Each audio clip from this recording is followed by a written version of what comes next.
الحمد لله رب العالمين والصلاة والسلام على سيد الأنبياء والمرسلين وعلى آله وصحبه ومن استنى بسنته إلى يوم الدين اللهم اجعلنا منهم ومن الذين آمنوا وعملوا الصالحات وتواصوا بالحق وتواصوا بالصبر آمين يا رب العالمين. Today I want to share with you some things about a common dhikr that we do, a way of remembering Allah that He taught us, and a history and the significance of this remembrance of Allah. Something that the Prophet ﷺ said that he himself commits to at least 100 times a day. And the phrase that all of you are familiar with is Astaghfirullah. Allah Azza wa Jal, when He created human beings, the first human being, Adam alayhi salam, the story everybody knows, but bear with me as I remind you of some elements of that story. You see, there are three elements, three characters in this story, other than Allah Azza wa Jal. There's the group of the angels, there's Adam alayhi salam and our mother, and then there's Iblīs. And I'm going to compare Adam and Iblīs for a little bit. Iblīs, before the creation of Adam alayhi salam, he was given a great honor. Allah Azza wa Jal has elevated him to the point where some narrations tell us that he was even in charge of the angels. This is why eventually when Allah commanded the angels to do sajda, well, the angels, he was a jinn, he was not an angel. But since Allah commanded the angels, their commander, meaning Iblīs, was the first one to obey, and then everybody else had to obey along with him. But he refused. So this was kind of the honor given to Iblīs. And you notice that Adam alayhi salam, when he was created, he was also given an honor. He was also given a special status, that the angels, even ranking above the angels actually, which is why Allah Azza wa Jal commanded them for that sajda. You find with Iblīs, he violated a commandment of Allah Azza wa Jal. Allah commanded him something and he refused. He failed. And you also find with Adam alayhi salam, Allah gave him one single commandment. Don't go near the tree. He told him and our mother, don't go near the tree. And you also find a violation. You find that they also ended up going near the tree. Both of them were honored. Both of them made a mistake. They have something in common. But what they have not in common is what happens after the mistake. What happens after the mistake? After the mistake, Iblīs gives justification. He explains that it's actually not a mistake at all. I am completely logical in what I'm saying. I'm made of fire. And you can imagine also, in part of his argument, I've been around a lot longer. I'm senior to him. I have way more experience. You just created him, and he's made of dirt. What is he? What is he? He hasn't even proven himself. And I am supposed to submit myself before him? How is he getting a higher rank? I can't accept this. So he's giving a logical explanation for his disobedience to Allah Azza wa Jal. Adam alayhi salam, this is not commonly understood, but Adam alayhi salam could also give a logical explanation. You see, when Allah created Adam alayhi salam, He made an announcement to all of the angels. He told all the angels, إِنِّي جَاعِلٌ فِي الْأَرْضِ خَلِيفَةً. Surah Al-Baqarah tells us, He told all the angels, I am putting a Khalifa on the earth. Allah announced to the angels from the very beginning that Adam was created for the earth. Eventually, when Adam alayhi salam ate from the tree, Allah says, now you must go down to the earth. Adam alayhi salam could turn around and say, wait a second, even before I ate from the tree, you made the announcement that I'm going to go to the earth anyway. You already told everyone, you told the angels, and this is actually what Iblīs came and told him. Iblīs said, by the way, you live in Jannah, you like it, right, huh? But you know what? That's not the plan for you. The announcement that was sent out, the announcement that was made is not, you're not made for Jannah right now, you're made for what? The earth. You like staying here? You like Jannah? Huh? Well, there's only two kinds of people that can stay here. Either angels or permanent residents. And you're not an angel, and you can't be a permanent resident. Guess why He doesn't want you to eat from that tree? Because anybody who eats from that tree, إِمَّا أَن تَكُونَ مَلَكَيْنِ وَإِمَّا أَن تَكُونَ مِنَ الْخَالِدِينَ. If you eat from that tree, one of two things will happen. Either you will turn into angels, or you will turn into permanent residents. That's why Allah doesn't want you eating from that tree. Because He wants you to go to the earth. That's why you should stay away from that tree. So if you want to stay here, and so this was the offer Iblīs made to our father and our mother in Surah Al-A'raf. And so they go and they eat from the tree. And Allah Azza wa Jal says, what prevented you? Why didn't you stay away from this tree? And the same way Allah asked Iblīs, why did you refuse to make sajda? Allah asked Iblīs, why? Why did you disobey? Allah asked Adam alayhi salam and Hawa alayhi salam, why did you disobey? Same exact thing. Why and why? Iblīs gave a logical answer. Adam alayhi salam could also give a logical answer. Ya Allah, you already knew that I was going to go to the earth. This is all set up. And to this day, there are people that will come up to you and me and say, if Allah already knows what's going to happen, why is it my fault? Why is it my fault? Adam alayhi salam could have been the first human being who asked that question. Allah already knew I was going to go to the earth. It's not my fault. But instead, Adam alayhi salam, and by the way, that would have been a very logical question. No doubt, would have been a logical question. But Adam alayhi salam made a very important decision for all of us. He made a decision, and our mother made a decision, that instead of thinking that Allah tricked them, by the way, that's literally what Iblīs says, you made me slip. You tricked me. فَبِمَا أَغْوَيْتَنِي. Because you made me slip. They blamed Allah. Adam alayhi salam, instead of blaming Allah, blames who? Himself. رَبَّنَا ظَلَمْنَا أَنفُسَنَا. We wronged ourselves. We did wrong to ourselves. Now, I was going to tell you about istighfar. The first step of istighfar, the reality is all human beings are going to make mistakes. All of us. Every single one of us. And it's going to happen all the time. There are going to be all kinds of mistakes in our life. Things that we do that we should not have done. Things that we say that we should not have said. Things that we earned that we should not have earned. Wrong that we did to ourselves, wrong we did to somebody else, wrong we did before Allah Azza wa Jal. There are things we should have done and we refused to do them, or we failed to do them. There are things we should not have done and we did them anyway. And you know best your own story. That's not for anyone else to know. Allah Azza wa Jal knows, and the angels that are recording know. But you know what? Every time you and I make a mistake, we have an option. Iblīs comes to you and me and says, listen, I know you made a mistake, but come on, you were under a lot of pressure. It's understandable. It's logical. I mean, what choice did you have? It's only reasonable that you made such a mistake. It's okay. Allah understands. Don't worry about it. Don't feel so bad about it. Everybody makes mistakes. It's okay. Everybody makes mistakes. So Iblīs' first job is to come and tell you, you don't need to feel so sorry because your mistake was logical.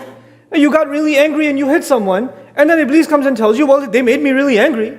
Did you hear what they said? You see, well, it was justified. I mean, what did you want me to do? Just listen? That's why I hit them.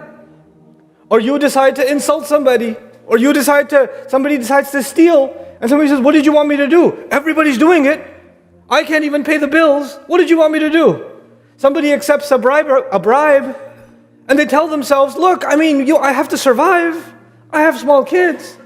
Shaitan comes and tells you, just like himself, when the mistake is caught, he tells you to say, no, it was okay. You don't have to feel so bad. You don't have to feel so bad. The mistake isn't yours. Why did Allah put me in such a difficult position anyway? It's Allah's fault. Ma'adallah. Allah put me in a difficult position. What did you expect? Of course I was going to mess up. You see, this is Iblīs' line of thinking. Adam's line of thinking, رَبَّنَا ظَلَمْنَا, and we wronged ourselves. We did wrong to ourselves. I can't hide behind any excuses, my Rabb. I'm not going to hide behind my anger, or my temptation, or my weakness, or my forgetfulness, or somebody else made me do it, or somebody else made me really upset, or somebody else tempted me. There's going to be all these reasons. There's going to be a million justifications. Just like when somebody goes to court, and they say, why did you do it? Well, I had a rough childhood, and I had bad influence in my life, and this is why I became this way, because I've just been around gangs my whole life. That's why I commit these crimes. Really, if your environment, you can blame your environment, then how come Yusuf alayhi salam spends decades in jail, and he doesn't think like a criminal? He doesn't act like a criminal. Ibrahim alayhi salam is raised in a town where everybody worships idols.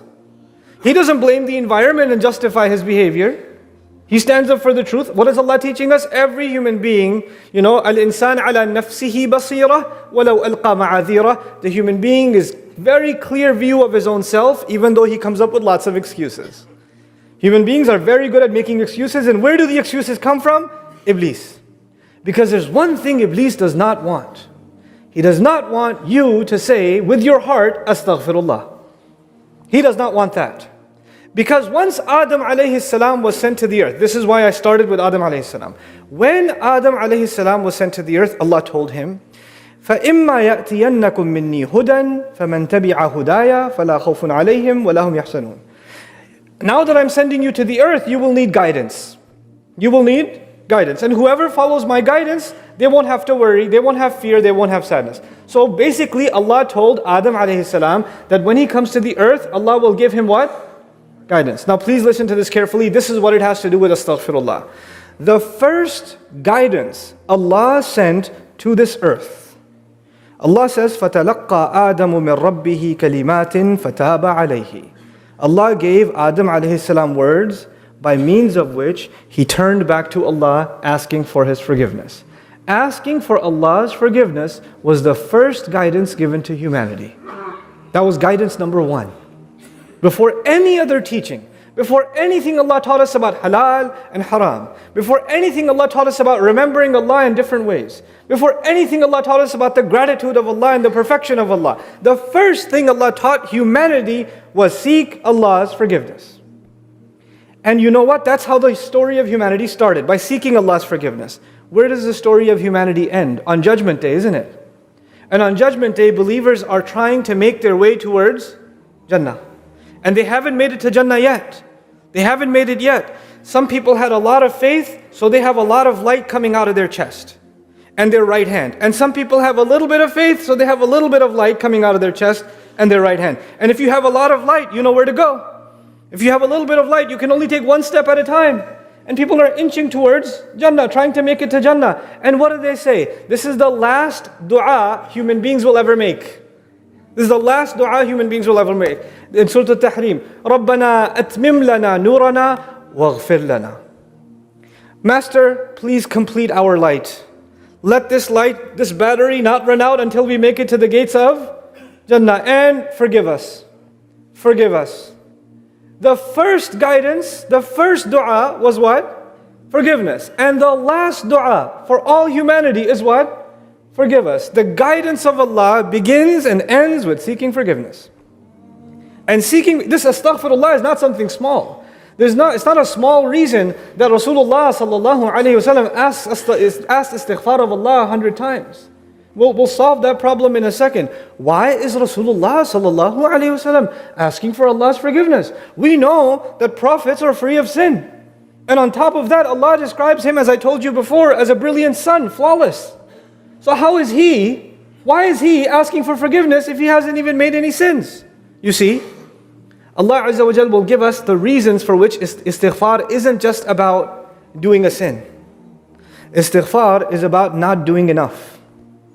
Istighfar is also about not doing enough. No human being should ever feel about themselves that they have done enough for Allah. They have always fallen short. For what Allah gave them, they can never give back. And so they ask Allah's forgiveness for their own shortcomings. You know, Ibrahim alayhi salam built the Kaaba. And when he built the Kaaba, after all those tests, I told you about that before. After all those tests, and when he was building the Kaaba, he said, وَتُبْ عَلَيْنَا, please accept our tawbah. Please forgive us. Why is he asking for forgiveness? Because as I'm putting one brick of the Kaaba on top of the other, I pray that this is good enough. I pray my salah is good enough. I pray my dua is good enough, because my dua may not be perfect, my salah may not be perfect, my qira'ah of Qur'an may not be perfect. Even when we do good deeds, those good deeds, are they perfect? No. And so because they're not perfect, what will complete, there's a gap. And that gap can only be filled by what words? Astaghfirullah. Astaghfirullah. Our ibadah will always be incomplete without istighfar to Allah Azza wa Jalla. We finish the salah, what's the masnoon dhikr to do? We finish the salah, the first thing we do is what? Astaghfirullah. You would think, normally, if you do something bad, you say astaghfirullah. I shouldn't have. You just did something good. You prayed. And we're taught right after you pray, you say what? Astaghfirullah. Why? Because that prayer was not perfect. And Allah will cover. Istighfar comes from mighfar. Mighfar actually means to cover. I ask Allah to cover the shortcomings of my prayer. I ask Allah to cover what wasn't good enough. I ask Allah to cover all the times in my head when I was still on Facebook, when I was reciting Fatiha. When I was in ruku' staring at the carpet and it looked like a face is looking back at me. I'm making istighfar for all the things that I didn't do well. When I rushed through the wudu, and I didn't really pay attention. When I was in the middle of a conversation and somebody asked me, hey, where did you put the keys? Allahu Akbar, and they're on the dresser. And in my head, I'm still answering their question, but I'm reciting Subhanak Allahumma astaghfirullah. Astaghfirullah. My good deed wasn't good enough, so astaghfirullah. So this is the story of istighfar. We have to admit that we don't do well enough. And that even our good deeds need covering. We cannot become confident. Some people, the Prophet ﷺ said that for one letter of reciting Qur'an, you get 10 good deeds. You get 10 good deeds. And sometimes there are different adhkar that are mentioned, or different deeds that are mentioned, like salah and jama'ah counts 27 times more, right? So there are multiplications. I met some people that like to do these calculations. Today, 50,000 times this, and I think I caught Laylatul Qadr, so that's like 83 years, alf shahr, so that's 83 years, and I've got this I'm doing pretty good. Doesn't matter how many calculations you do, it's still going to be not good enough. And the only thing that will cover it is istighfar. That's the one part. What's one part of istighfar? What's the other part of istighfar? That's the scarier part. When some people become impressed, I remind myself of this, I remind you of all of you of this. When some people become impressed with their own good deeds, then they are following the footsteps of shaitan. And it doesn't matter if those are prayers, and it doesn't matter if that's hajj, and it doesn't matter if it's anything else. If you yourself are impressed with the good that you have done, you're impressed with how patient you are, you're impressed with how kind you are, you're impressed with how much you pray, you are impressed with how much you recite. When you become impressed with yourself, the door of istighfar is closed. Even if you say astaghfirullah, you don't mean it. Because you think it's perfect, you're perfect already. So those are just words, they don't mean anything. The istighfar means nothing if it's not coming from the heart. If you don't acknowledge, and I don't acknowledge that we are flawed, that what we do is not good enough. One time Ali radiallahu anhu was passing by someone who was saying, Astaghfirullah, astaghfirullah, astaghfirullah, astaghfirullah, astaghfirullah. And he said, your istighfar needs istighfar.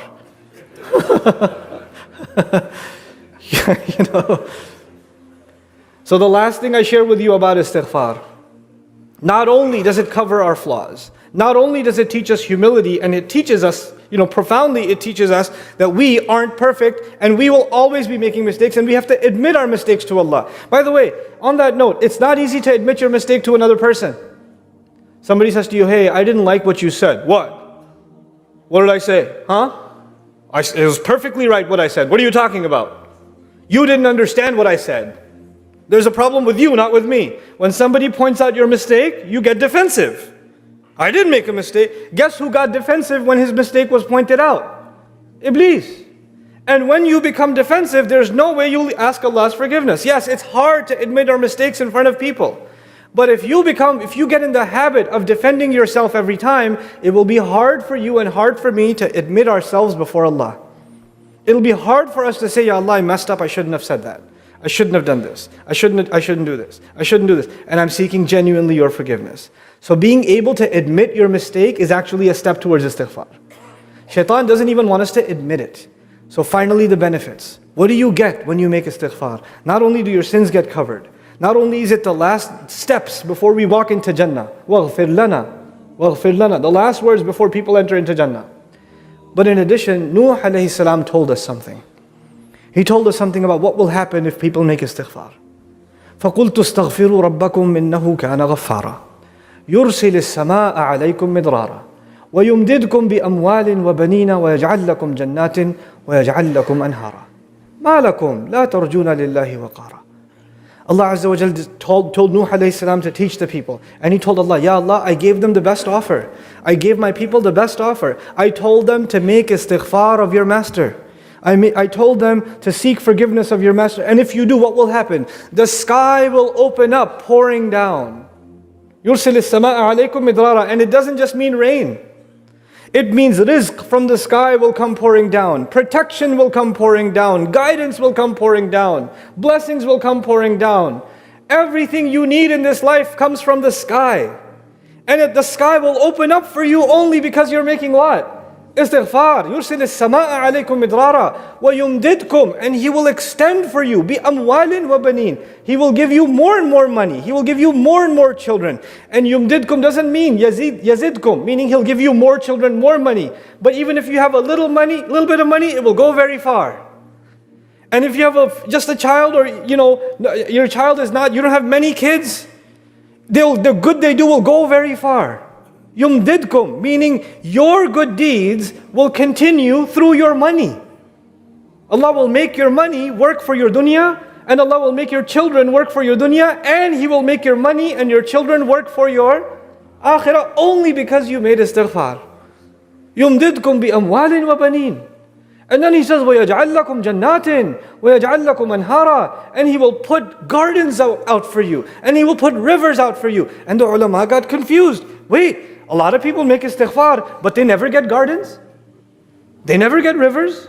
But Qur'an says if you make istighfar, you will get gardens and you will get rivers. It's completely logical. Even if you have 100 rand and you're a person of istighfar, that 100 will do more good for you than 1,000,000 would have done for you.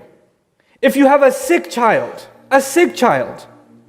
and you make istighfar, the good that will come from that sick child will be better than 10 sons that were strong and started businesses and became millionaires and became your backbone. That will be better for you because you're a person of istighfar. And when will you see those gardens? And when will you see those rivers? When you come back to Allah, you will see the gates open and gardens and rivers waiting for you.